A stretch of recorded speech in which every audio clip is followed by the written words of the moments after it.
दर्शकवृन्द, पछिल्लो राजनीतिक घटनाक्रम, देशको राजनीतिक अवस्था, राजनीतिक दलहरू कतातिर मोडिरहेका छन्। पछिल्लो अवस्थामा एमसिसी पारित गर्नुपर्छ भनेर नेपालका प्रधानमन्त्रीले भनिरहँदा जनता आक्रोशित भएका छन्। यो आक्रोशित भइरहँदा राजनीतिक परिदृश्यमा अगाडि आएको नेकपा माओवादी केन्द्र के गरिरहेको छ, यसले एमसिसीलाई कसरी अगाडि बढाउने, हस्ताक्षरका कुराहरू पनि आउँदाखेरि कतै गुमराहमा राखिरहेका छैनन् भन्ने कुराहरू पनि आइरहेका छन्। हामी एमसिसी लगायत राजनीतिक अवस्था र आउँदै गरेको यो स्थानीय तहको निर्वाचनका पनि कुराकानी गर्नेछौँ। हामीसँग युवा नेता हुनुहुन्छ नेकपा माओवादी केन्द्रका तुलसी डाँगी मिलनसँग हामी आज कुराकानी गर्दैछौँ। यहाँलाई स्वागत छ। धन्यवाद तपाईँ कैलाश खबर को टिमलाई। नेपालको राजनीतिक घटनाक्रमलाई हेर्दाखेरि कता कता आशंका उत्पन्न पनि भएका छन्। यो आशंका उत्पन्न हुनुमा कुन कुन राजनीतिक दल यसको हिस्सेदार बन्छन् र यो अवस्थाका बारेमा बताइदिनुहोस् न। नेपालको राजनीतिक घटनाक्रम पछिल्लो चरण तीव्र रूपमा विकास भइरहेका छन्। यो घटनाक्रमले प्रतिगमन का विरुद्ध चाहिँ आन्दोलन जसरी भयो त्यो आन्दोलनले प्रष्ट गर्छ कि प्रतिगमनकारीहरू फेरि पनि सलबलाउन थालेका छन्। नेपालको सङ्घीयता, धर्मनिरपेक्षता, समानुपातिक, समावेशी र समतामूलक समाज र गणतन्त्रका विरुद्ध जुन ढङ्गले प्रतिगमनकारी हरकत भइरहेको छ, यो हरकत गर्ने प्रतिगमनकारीहरूको चाहिँ टिकदम षड्यन्त्र का पछाडि नै घटनाक्रमहरूको तीव्र विकास भइरहेको, अन्योलता भइरहेको, अकर्मण्यता भइरहेको र यसको ठुलो हात प्रतिगमनकारीहरूकै रहेको कुरामा म प्रष्ट गर्न चाहन्छु। अहिले एमसिसी निल्नु न ओकल्नुको विषय बनेको छ। नेपाली कङ्ग्रेसका सभापति अथवा प्रधानमन्त्री शेरबहादुर देउबा यसलाई जसरी पनि संसदमा अनुमोदन गरेर लैजानुपर्छ भन्ने कुरा गरिरहनु भएको छ। नेकपा माओवादी केन्द्रले जस्ताको तस्तै पारित गरिनुहुन्न भन्ने कुराहरू केही समय अगाडि आएको थियो। तर पछिल्लो अवस्था हेर्दाखेरि हस्ताक्षर गरेको समेत भेटिसकेपछि यसले त केही आशंकाहरू पनि उत्पन्न गरेको छ। स्पष्ट धारणा के? हामी एमसिसी प्रोजेक्टको बारेमा चाहिँ प्रष्ट छौँ र हाम्रो पार्टी प्रष्ट छ कि एमसिसी प्रोजेक्ट हामीले परिमार्जन गरेर यसलाई संशोधन गरेर एमसिसी प्रोजेक्टलाई पास गर्नुपर्छ, पास गर्छौँ भनेर हामीले भनेका छौँ र हामीले एकमतका साथ पार्टीको एउटै धारणा 8औं महाधिवेशनले सर्वसम्मति रूपमा के पनि चाहिँ पारित गरेको छ भने एमसिसी प्रोजेक्ट चाहिँ संशोधन बिना पास गरिनु हुँदैन, पास गर्न सकिँदैन। यो राष्ट्रको हितमा छैन र नेपाली जनताको हितमा पनि छैन र नेपाली जनता र राष्ट्रको इच्छा, चाहना, आकाङ्क्षा र राष्ट्रिय हित विपरीत काम गर्ने अधिकार कसैलाई हुँदैन। त्यसकारण एमसिसी प्रोजेक्टलाई संशोधन गरेर पास गर्नुपर्छ र पास गर्न हामी तयार छौँ, हामीले भनेका छौँ। र जहाँसम्म पार्टी अध्यक्षले चाहिँ एउटा पत्र लेखेको कुरा छ, त्यो पत्रमा भनिएको छ कि एमसिसी प्रोजेक्टका विषयमा नेपाली जनताको बिचमा बहस हुन थाल्यो, चासो हुन थाल्यो र एमसिसी प्रोजेक्टलाई लिएर पक्ष र विपक्षको रूपमा चाहिँ स्ट्रगलहरू सुरु हुन थाले, नारा जुलुसहरू हुन थाले र यसलाई चाहिँ पक्ष र विपक्षका रूपमा चाहिँ बहस नागरिक लेभलमा चलेको हुनाले यसलाई वातावरण बनाउनको निमित्त र वातावरण बनाएर र वातावरणलाई सहज बनाएर हामीले एमसिसी प्रोजेक्ट संशोधन गरेर पास गर्ने वातावरण बनाउँछौँ भनेर चाहिँ त्यो चिठीमा लेखिएको छ। त्यो चिठीलाई कुनै नयाँ धेरै मतलब उचाल्न पर्ने, चिठीका बारेमा कन्फ्युजन हुनुपर्ने, चिठीका बारेमा कुनै त्यस्तो अकर्मण्यता र अन्योलता हुनुपर्ने जरुरी छैन। चिठीमा भनेकै कुरा के भने वातावरण राम्रो छैन, वातावरण धमिलिएको छ र प्रतिगमनकारीहरूले चाहिँ आफ्नो हित अनुकूल चाहिँ एमसिसी प्रोजेक्टलाई जनताको बिचमा अनावश्यक चर्चाको विषय बनाए।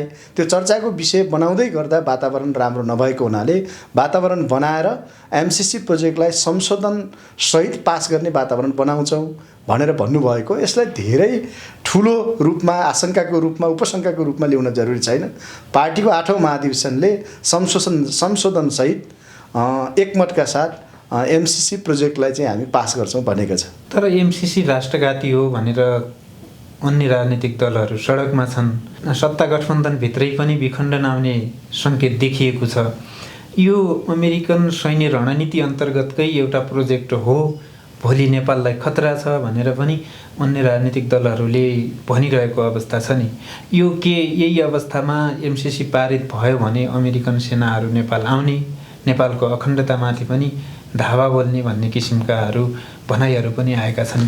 सत्ता गठबन्धनभित्र रहेका दलहरू र सत्ताभन्दा बाहिर रहेका राजनीतिक दलहरू बिचमा एमसिसीबारे व्याख्या विविध तरिकाले भइरहेको छ, विभिन्न कोणबाट भइरहेका छन्। कतिपयले यसलाई राष्ट्रको हितमा छ, राष्ट्रको चाहिँ विकाससँग जोडिएको छ, विकास निर्माणका पाठसँग चाहिँ एमसिसी जोडिएर आएको छ र यसलाई सहज रूपमा ग्रहण गर्नुपर्छ भनेर भन्ने गरेका छन्। र केही सत्ता बाहिर रहेका दलहरूले एमसिसी राष्ट्रघाती छ र एमसिसी राष्ट्रिय हित विपरीत छ र एमसिसी प्रोजेक्ट चाहिँ सैन्य रणनीतिसँग सम्बन्धित छ, त्यसकारण राष्ट्रियता, स्वाधीनता र सार्वभौम अखण्डतामाथि यसले कहीँ न कहीँ आँच आउने काम गर्छ, त्यसकारण यो एमसिसीलाई खारेज गर्नुपर्छ भन्ने दुईटा तर्क र बहसहरू आजको राजनीतिक मञ्चमा पनि र आम रूपमा चलिरहेको विषय हो। त्यसलाई हामीले भनेका छौँ कि राष्ट्रिय हित अनुकूल संशोधन गरेर राष्ट्रिय स्वाधीनता, सार्वभौमिकता, राष्ट्रिय अखण्डतालाई असर नहुने गरी र सैन्य रणनीतिसँग सम्बन्धित छैन भन्ने कुराको क्लियर हुने गरी हामीले चाहिँ यसलाई संशोधन गर्ने र संशोधनसहित यसलाई विकास निर्माणसँग, पूर्वाधार निर्माणसँग, राष्ट्रहितमा यो सम्झौतालाई संशोधनसहित हामीले चाहिँ पास गर्ने र नेपालले त्यसलाई ग्रहण गर्ने भनेर एकमतका साथ हामीले 8औं महाधिवेशनमै क्लियर गरिसकेको कुरो छ। त्यसमा यस विषयमा धेरै चर्चा परिचर्चा गरिराख्नुपर्छ भन्ने मलाई लाग्दैन। तर राष्ट्रघाती हो भनेर भनिरहँदा अन्य राजनीतिक दल र बहुमत जनसमुदाय पनि एमसिसी पारित गरिनुहुन्न भन्ने पक्षमै देखिन्छन्। यद्यपि सत्तामा रहेका र सत्ता गठबन्धनमा रहेका दलहरू र केही अन्य राजनीतिक दलहरू पनि यो पारित गरिनुपर्छ भन्ने पक्षमा दुई खेमामा छन्। तर यसले पारित भयो भने के हुने र पारित भएन भने कस्तो अवस्था सिर्जना हुन्छ? यो एमसिसी प्रोजेक्ट चाहिँ इन्टरनेसनल नेसनल रूपमा चाहिँ एउटा बहसको विषय बन्यो र सत्ता गठबन्धनभित्र पनि सत्ता बाहिर पनि एउटा बहसको विषय बनेको कुरा जरुर हो। राष्ट्रघाती छ वा राष्ट्रिय हितमा छ भन्ने बहस पनि बाह्य सतहमा चलिरहेकै छन्। त्यहाँदेखि यो सतहमा बहस के हुन्छ भन्ने कुरा होइन। नेकपा माओवादी केन्द्रको 8औं महाधिवेशनले हुबहु एमसिसी कार्यान्वयन गर्न सकिँदैन, एमसिसी स्वीकार गर्न सकिँदैन र एमसिसी प्रोजेक्टलाई चाहिँ ग्रहण गर्न सकिँदैन। यसलाई संशोधन गरेर हामी चाहिँ एमसिसी प्रोजेक्टलाई ग्रहण गर्न अर्थात् राष्ट्रिय हित अनुकूल एमसिसी प्रोजेक्टलाई चाहिँ पास गर्न हामी तयार छौँ भनेर भनिसकेका विषय हो। यसलाई धेरै विषयमा चाहिँ अब हामीले चाहिँ यसलाई अझै थप चर्चा परिचर्चा गरिराख्न पर्छ भन्ने मलाई लाग्दैन, किनकि हामी एमसिसी प्रोजेक्टलाई संशोधन गरेर पास गर्ने भनेर हाम्रो 8औं महाधिवेशनले एकमतका साथ निर्णय गरेको छ र संशोधन हुन नसकेको सन्दर्भमा हामी एमसिसी चाहिँ पास गर्न सक्दैनौँ, एमसिसीको चाहिँ वकालत गर्न सक्दैनौँ, एमसिसी प्रोजेक्टको पक्षमा हामी उभिन सक्दैनौँ भनेर हाम्रो पार्टीले प्रष्ट ढङ्गले चाहिँ महाधिवेशनबाटै त्यो पास भइसकेका कुरोलाई चाहिँ म धेरै व्याख्या गर्न चाहँदैन। भारतले धेरै ठाउँमा सीमा अतिक्रमण गरेका तथ्यहरू पनि बाहिर आए। अर्कोतिर हालसालै पनि चीनले पनि सीमा अतिक्रमण गर्यो भन्ने कुराहरू पनि अफवाह हो या साँच्ची गयो, ती कुराहरू तथ्यगत ढङ्गले आउँदै गर्लान्। एकातिर भारतको हेपा प्रवृत्ति र अर्कोतिर अमेरिका सोझै भारतको बुई चढेर नेपालमा आउने, चाइनामाथि प्रहार गर्ने एउटा रणनीति हो भन्ने कुराहरू पनि छ। यस विषयमा कतिको जानकार हुनुहुन्छ र के भन्नुहुन्छ? भारत र नेपालको बिचमा र नेपाल र चाइना बिच, भारत र चाइना नेपालका छिमेकी मुलुकहरू हुन्, मित्र राष्ट्रहरू हुन् र मित्र राष्ट्र भएकै कारणले नेपाल र भारत र चाइनालाई समान ढङ्गको चाहिँ व्यवहार र समान ढङ्गको चाहिँ सम्बन्ध नेपालले विस्तार गर्नुपर्छ भन्ने लाग्छ। त्यसकारण चाहिँ चाइनाभन्दा भारतसँग चाहिँ अलिक बढी सांस्कृतिक रूपमा, धार्मिक रूपमा र समुदायको स्तरमा जुन प्रकारको खुला सीमाका भएका कारणले हाम्रा यी सम्बन्धहरू छन्, यी सम्बन्धहरूलाई पनि जगेर्ना गरेर जानुपर्छ र दुवै छिमेकीहरूसँग सम्मान सम्बन्ध, सम्मान व्यवहार र सम्मान नीति अवलम्बन गरेर हामी अगाडि बढ्दा नै मतलब नेपालको हित हुन्छ, नेपाल राष्ट्रको हित हुन्छ, राष्ट्रियता, स्वाधीनता र सार्वभौमिकताको रक्षा हुन्छ र राष्ट्रियता, सार्वभौमिकता र स्वाधीनताको बारेमा कोही प्रश्न उठ्ने गरी मतलब चाहिँ दुवै छिमेकी मुलुकहरूबाट सीमा अतिक्रमण भएका कुराहरू जहाँ आइरहेका छन्, जहाँ भइरहेको कुरा पनि हामीले सुनेका छौँ र देखेका छौँ। यी सबै विषयमा कूटनैतिक तौरबाट एउटा मैत्रीपूर्ण ढङ्गले राष्ट्रिय हितमा, राष्ट्रिय अखण्डता, सार्वभौमिकता र सार्वभौम राष्ट्रको रक्षाको हितमा चाहिँ कूटनैतिक चाहिँ छलफल र कूटनैतिक चाहिँ ढङ्गबाट चाहिँ यसको हल खोजिनुपर्छ भन्ने मेरो धारणा हो र हाम्रो पार्टीको धारणा पनि त्यही हो। एकातिर भारतले नेपालका नेताहरूलाई पनि थर्काइरहने, हेपा प्रवृत्ति देखाइरहने, अर्कोतर्फ छिमेकी पनि भनिरहने र सीमा अतिक्रमण भइरहने जुन प्रवृत्ति देखिएको छ, यी प्रवृत्तिहरूलाई कटाक्ष गर्नका लागि अथवा निस्तेज पार्नका लागि नेपालका राजनीतिक दलले कस्तो भूमिका खेल्नुपर्छ, नेतृत्वले कस्तो भूमिका खेल्नुपर्छ र दलको भूमिका के हुनुपर्छ, तपाईँलाई के लाग्छ? यो 12 बुँदे सहमति हुँदाखेरि भन्दा पनि अलिकति म पहिलेदेखि जोड्न चाहन्छु। 7 सालमा राणा विरुद्धको आन्दोलन होस् या 46 सालको जनआन्दोलन र 52 सालमा सुरु भएको जनयुद्ध र 62-63को आन्दोलनसम्म आइपुग्दाखेरि परिवर्तनको आन्दोलनलाई भारत सरकार अर्थात् भारतले कहिल्यै पनि नकारात्मक दृष्टिकोणले हेरेको छ अथवा ऊद्वारा गाइडेड गरेको छ भन्ने कुरा जहाँ आउन खोज्छ त्यो कुरामा म आफैलाई म त्यति विश्वसनीय ढङ्गले चाहिँ त्यो कुरालाई मैले विश्वास गर्दैन।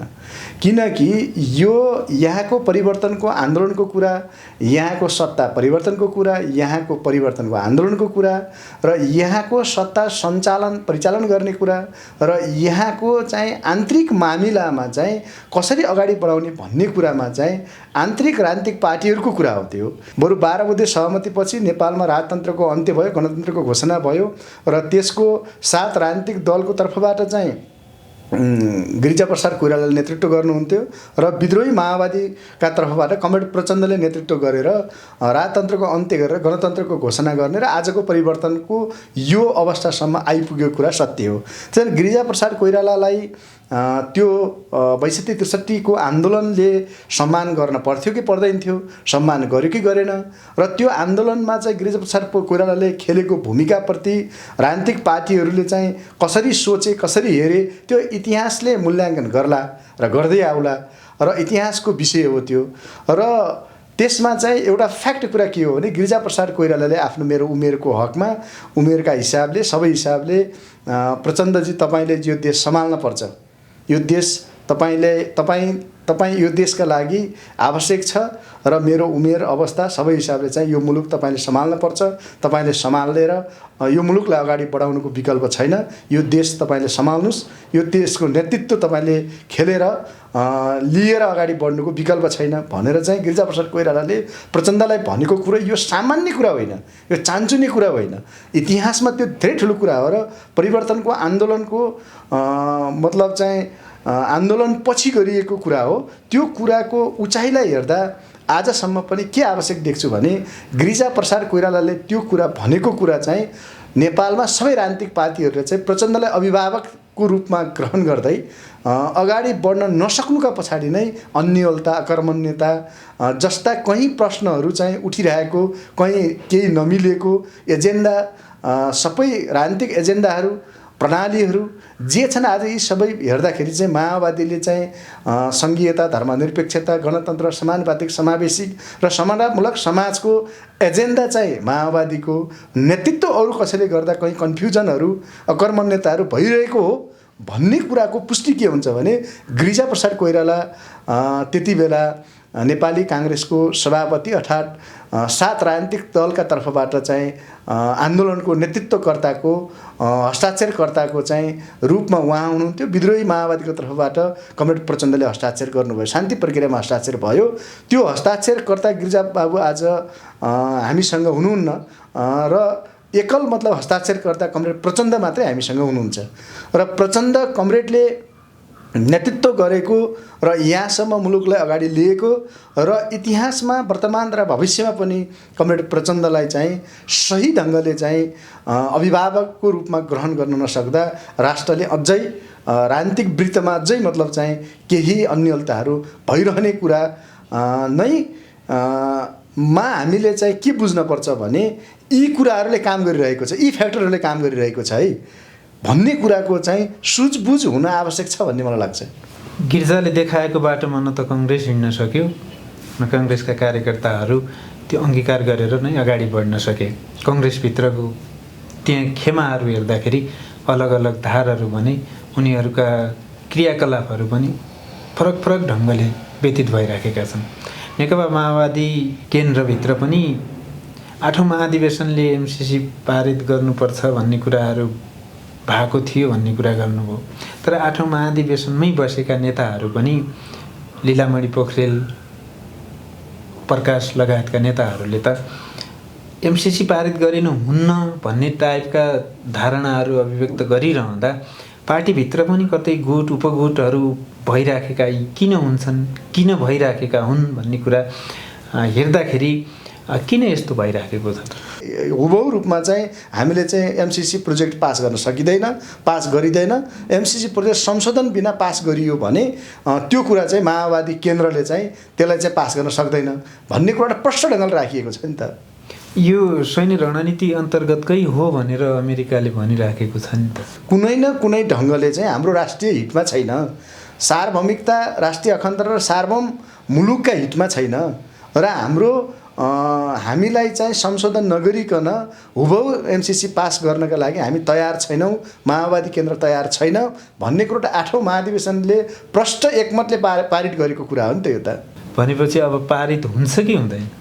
संशोधन नगरिकन एमसिसी पारित हुँदैन। तर अमेरिकाले त यही फागुन 16 गतिभित्रै पारित गरिसक्नुपर्छ भनेर धम्की पनि दिइराखेको छ। अरू कसले के भन्छ भन्ने कुरा मूल कुरा भएन। कसले के भन्छ, कसले के भन्यो, कहाँबाट के विषय लिएर जोडियो, के विषयमा बहस गरियो, के विषयमा बहस गराइयो, एमसिसीका पाठमा गएर के विषयमा बहस भइरहेको छ भन्ने कुरा मूल कुरा भएन। हामीले चाहिँ हाम्रो सदनबाट पास गर्नुपर्छ भनेर केही राजनीतिक दलहरू जसरी मतलब चाहिँ तयार भएका छन् त्यो रूपमा चाहिँ हुबहु संशोधन नगरिकन नेकपा माओवादी केन्द्रले पास गर्दैन, पास गर्न सकिँदैन र यो हुबहु पास गर्ने कुरामा चाहिँ 8औं महाधिवेशनले चाहिँ खारेज गरेको कुरा हो। यसमा कहीँ कन्फ्युजन हुन जरुरी छैन। प्रचण्ड भनेको चाहिँ धेरै गतिशील, धेरै दूरदर्शी र कुशल नेतृत्व र कुशल क्षमता भएको लिडर भएकै कारणले चाहिँ माओवादी पार्टी यहाँसम्म आएको छ। माओवादी आन्दोलनले यी एजेन्डाहरू सबै थापित गरेको छ र मुलुकलाई समाजवादी दिशातिर अगाडि लैजाने र समाजवादी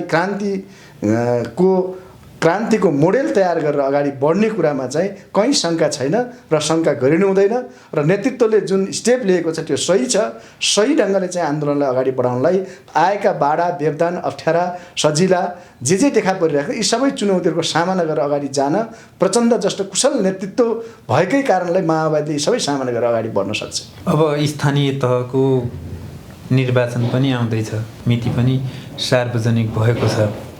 यो चुनावलाई कसरी उपयोग गर्दै हुनुहुन्छ? स्थानीय निकायको निर्वाचनको घोषणा सरकारले गरिसकेको छ। स्थानीय निकायको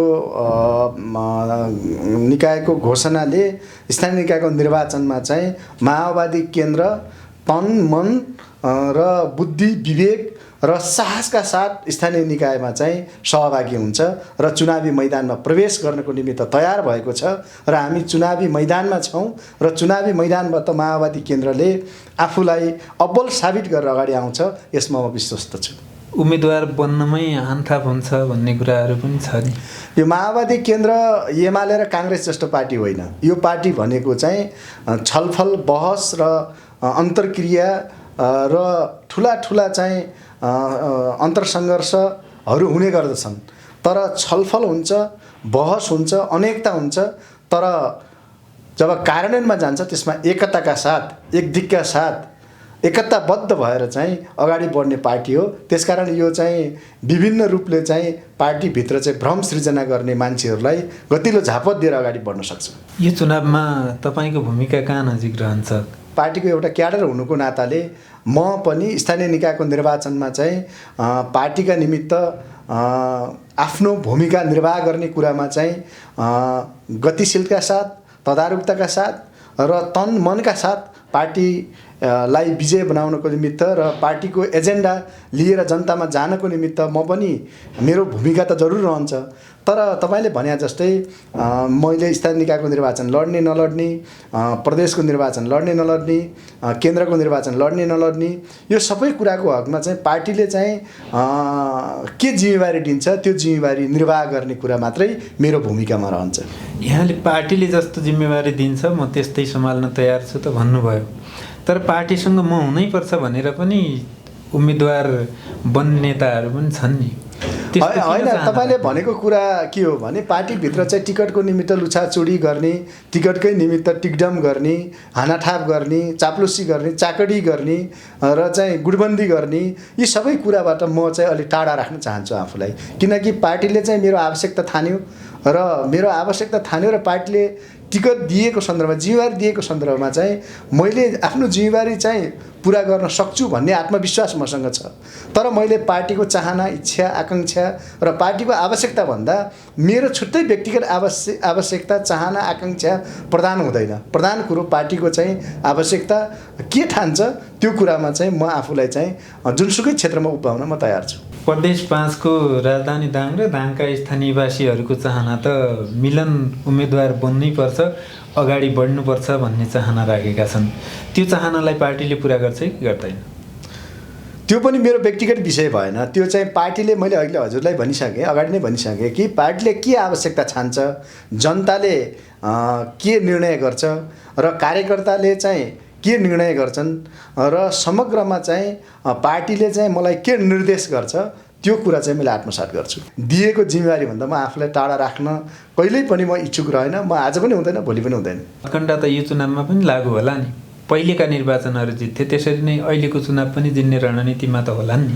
त्यो कसरी चिन्नुहुन्छ? होइन, रणनीति रूपमा रणनीति कस्तो, रणनीति मान्छेसँग के छ कस्तो छ भन्ने कुरा भएन। चुनाव निर्वाचन भनेको चाहिँ जनताले आफ्नो मत प्रयोग गर्ने थलो हो र आफ्नो इच्छाको उम्मेदवारलाई चाहिँ मतदान गर्ने थलो हो र आफ्नो इच्छाको व्यक्तिलाई मतदान गर्ने, स्वतन्त्रपूर्वक ढङ्गले चाहिँ मतदान गर्ने, अधिकार प्रयोग गर्ने थलो हो। त्यसकारण निर्वाचनलाई हामीले उपयोग गर्ने, प्रयोग गर्ने भन्दा पनि निर्वाचनलाई प्रतिस्पर्धा, स्वच्छ प्रतिस्पर्धाका आधारमा चाहिँ निर्वाचनमा सहभागी हुने कुरा चाहिँ मूल कुरा हो र जनताको समग्र समस्याको सम्बोधन कुन पार्टीले गर्न सक्छ, कुन पार्टीले अगाडि सारेको एजेन्डाले सम्बोधन गरेको छ भन्ने कुरा स्वतन्त्रपूर्वक फैसला गर्ने अधिकार, जनताको अधिकारलाई, जनताको त्यो अधिकारलाई सुनिश्चित गर्ने कुरा नै मुख्य कुरा हो। त्यसकारण कसले के गर्छ निर्वाचनप्रति, कसले के टिकडम खेल्छ, के खेल्छ भन्ने यहाँको जहाँ प्रश्न छ, यी सबै कुराहरू चाहिँ नाकाम भएर जान्छन् र स्वच्छ र निष्पक्ष ढङ्गले चाहिँ चुनावी प्रतिस्पर्धा गर्ने कुरा नै आजको एकमात्र सत्य कुरा हो। कति जनसमुदायलाई, ती भोटरहरूलाई के भन्न चाहनुहुन्छ चुनावकै परिप्रेक्ष्यमा? मैले निर्वाचनको यो निर्वाचन घोषणा भइसकेको छ र निर्वाचन घोषणा भएको यो घडीमा म के भन्न चाहन्छु आम जनसमुदायलाई भने, हामी निर्वाचनमा फेरि एकचोटि निर्वाचनको अभियानमा सहभागी भएका छौँ र आम जनसमुदायलाई माओवादी केन्द्रले अगाडि सारेका एजेन्डाहरू जहाँ आज मुलुकले ग्रहण गरिरहेको छ, मुलुकमा ती एजेन्डाहरू जो लागू भइरहेको छ, यी एजेन्डाको पछाडि चाहिँ मूल पक्ष जोडिएको चाहिँ माओवादी आन्दोलन हो र माओवादीको 10 वर्ष जनयुद्ध हो र शान्तिपूर्ण जनआन्दोलन हो।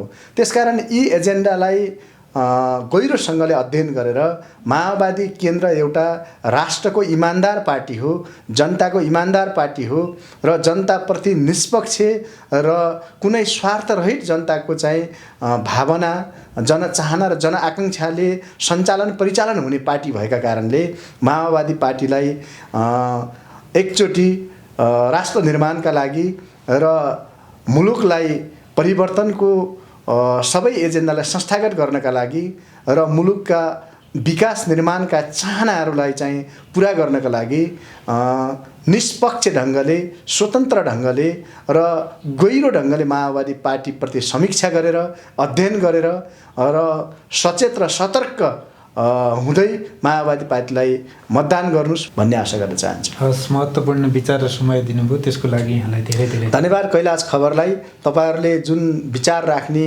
अवसर दिनुभयो, यहाँहरूलाई पनि म हार्दिक धन्यवाद दिन चाहन्छु। दर्शकवृन्द, आजको बसाइ यति नै। हामी विविध विषयमा रहेर कुराकानी गऱ्यौँ। यहाँहरूको चाहना पनि पुरा भयो होला भन्ने विश्वाससहित हामी आगामी बसाइमा, अर्को बसाइमा नयाँ विषयवस्तुका साथ उपस्थित हुनेछौँ। आजलाई भने बिदा दिनुहोस्। नमस्कार।